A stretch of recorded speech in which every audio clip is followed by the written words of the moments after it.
Sir सीधा चल और लेफ्ट ले। गाड़ी यहां से आगे निकल गई। वो आ रहा है भाई। राइट में जो पावर ग्रिड है, जल्दी वहां पहुंच रहा हूं सर। हाँ बोल महेश। भाई कार क्रॉस कर गई। फोन रख। ठीक है।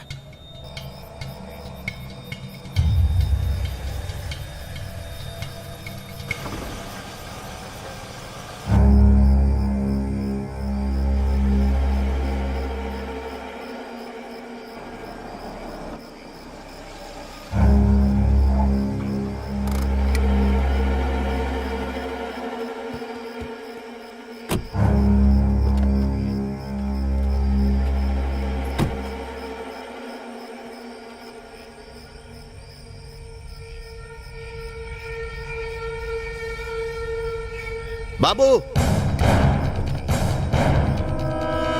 भाई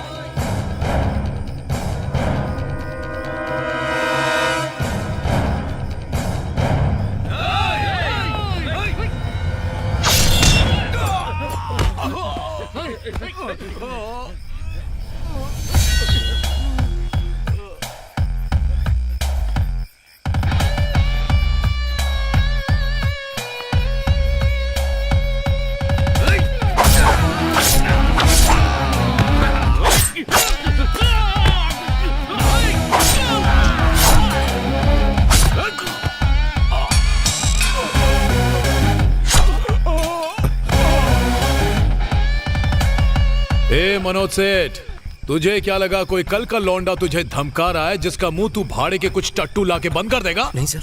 हाँ नहीं सर। तुझे क्या लगा भवानी के जाने के बाद सब खत्म हो जाएगा? भवानी मेरा आदमी था, समझा? हाँ भाई। देख रोकड़ा तो पूरा है ना? हाँ। मनोज सेठ सर, तुझे तेरे किए की सजा मिलेगी। सर मैं तुझे एक लिस्ट दूंगा, उसमें से हर एक बिजनेसमैन से तू 2 खोखे लेगा और सीधा मुझे लाके देगा। तुझे हम कॉल करके बताएंगे कब और कहां आना है।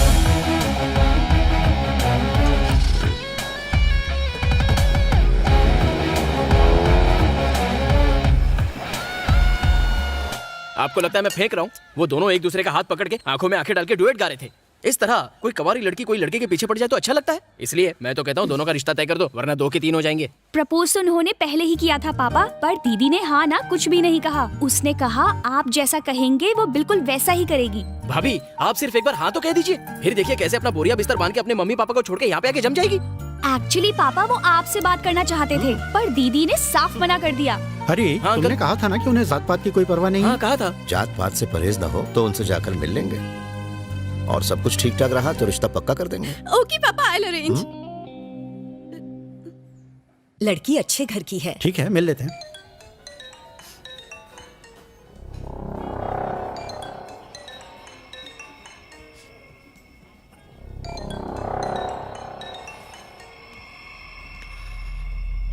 हाँ सर बोलिए। क्यों बे, पूरा पैसा रेडी हो जाएगा ना? सर बिल्कुल रेडी हो जाएगा सर, बस मुझे 2 लोगों से और लेने हैं, वो आज रात को मुझे दे देंगे। अगर आप बता दें कि पैसे कल कहाँ पहुँचाने हैं तो मैं उन्हें लेकर पहुँच जाऊंगा। ठीक है, पैसा कहाँ लाना है रात को फोन करके बताऊंगा। ठीक है सर। हाँ बोल। भाई पैसा आज रात तक रेडी हो जाएगा, बोलिए उसे कहाँ बुलाना हाँ है। बाद में बताता हूँ। सर सर इधर आइए इस तरफ।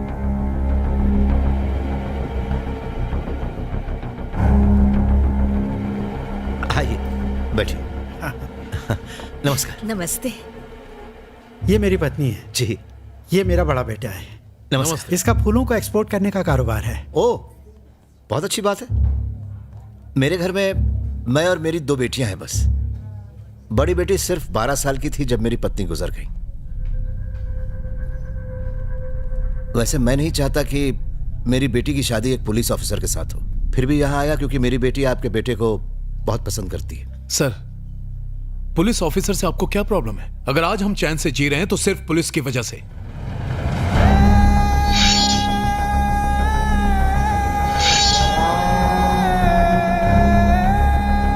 भाई कड़ी मेहनत करके पुलिस ऑफिसर बना है, आपको तो खुश होना चाहिए।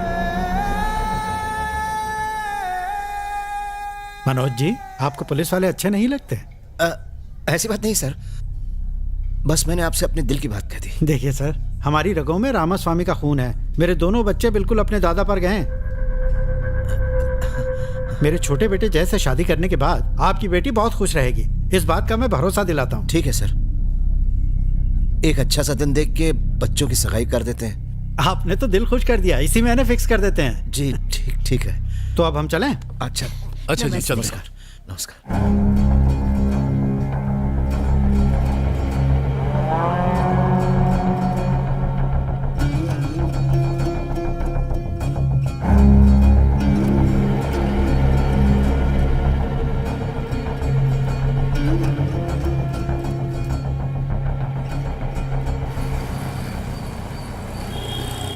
बेटा नमस्ते। बोलिए ना अंकल। क्या हम अभी 10 मिनट के लिए मिल सकते हैं प्लीज? क्या बात है अंकल, मम्मी पापा ने रिश्ते के लिए ना कर दिया? नहीं, ऐसी कोई भी बात नहीं है बेटा। ओके, मुझे तुमसे कुछ और बात करनी है। हाँ ठीक है ना, आप ऑफिस आ जाइए। ठीक है, पहुंचता हूँ।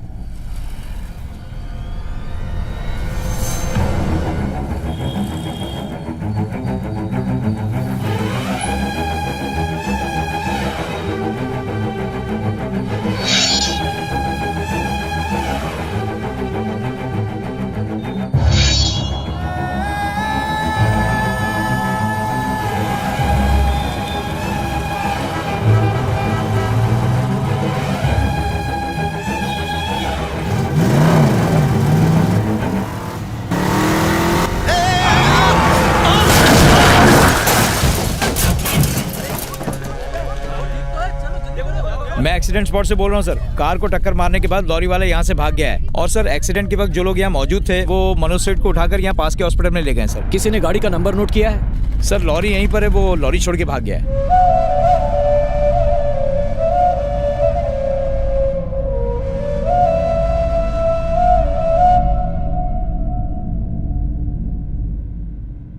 होश आ गया मनोज सेठ?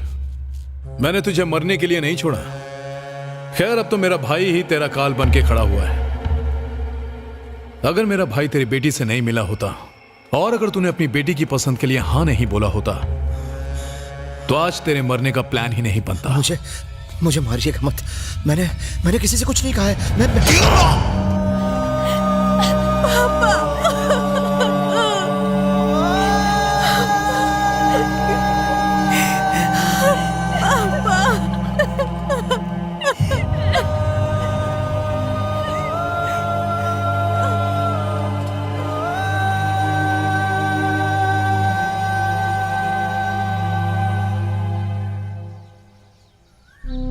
उनकी मौत से कुछ घंटे पहले उन्होंने मुझे फोन किया था। पता नहीं वो मुझसे क्या कहना चाहते थे। मिलने से पहले ही क्या उन्होंने तुमसे ऐसी कोई बात कही थी? 2 हफ्ते पहले पापा बहुत ही अपसेट थे। जब मैंने वजह पूछी तो बिजनेस इशू कह के टाल दिया। उनकी किससे दुश्मनी हो सकती है पता नहीं जय। आखिरी बार मेरी उनसे फोन पर बात हुई थी, तब उन्होंने मुझसे कहा था फिक्र मत करो, मैं तुम्हारा रिश्ता पक्का कर दूंगा। जाने से पहले मैं उनसे एक बार भी नहीं मिल पाई। I miss my dad. Saumya, रो, चुप हो जा।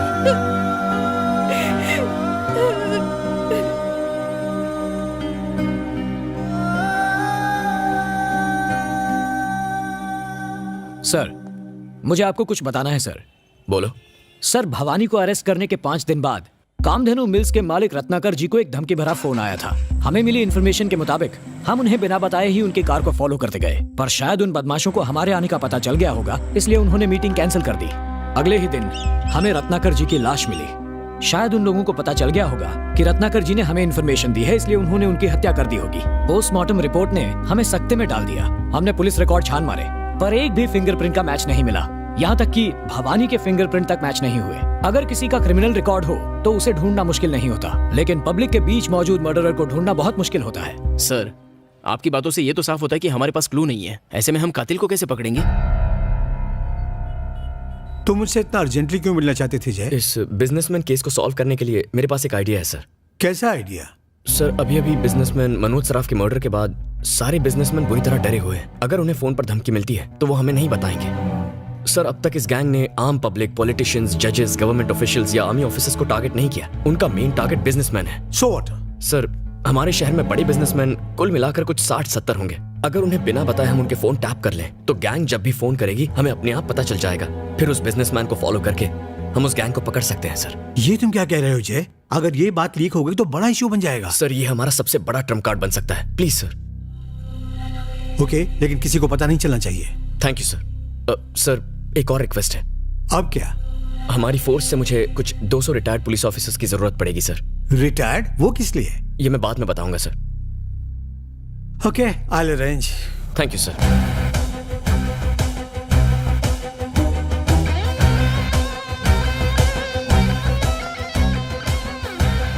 किसी भी कॉल पर डाउट हो तो मुझे इन्फॉर्म करना। जब तक ये ऑपरेशन पूरा नहीं होता, no personal life, no rest, no phone calls. सब भुला के इसी पर ध्यान दो।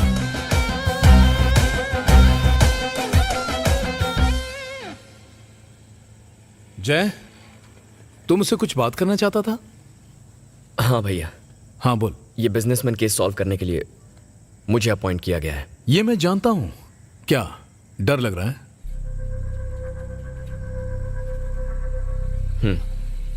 डर तो है। डरता हूं कि हमारे या आपके परिवार के साथ कुछ बुरा ना हो। मेरे लिए वो आपको टारगेट करेंगे। बाहर जाते वक्त जरा चौकन्ने रहिए, अपना ख्याल रखिए और अपने परिवार का। हे, तू बेकार में टेंशन ले रहा है। नहीं भैया, खतरे को अनदेखा नहीं कर सकता। वो लोग राक्षस हैं, उनमें बिल्कुल इंसानियत नहीं है। साले साइको हैं। उनके जितने करीब पहुंचूंगा उनका कमीनापन उतना बढ़ेगा। पर वादा करता हूं उन्हें पकड़ कर रहूंगा। मुझे तुझ पर पूरा भरोसा है, तू उन्हें पकड़ लेगा। तू अपनी ड्यूटी कर, बाकी सब मुझ पर छोड़ दे। ओके भैया। चल जा।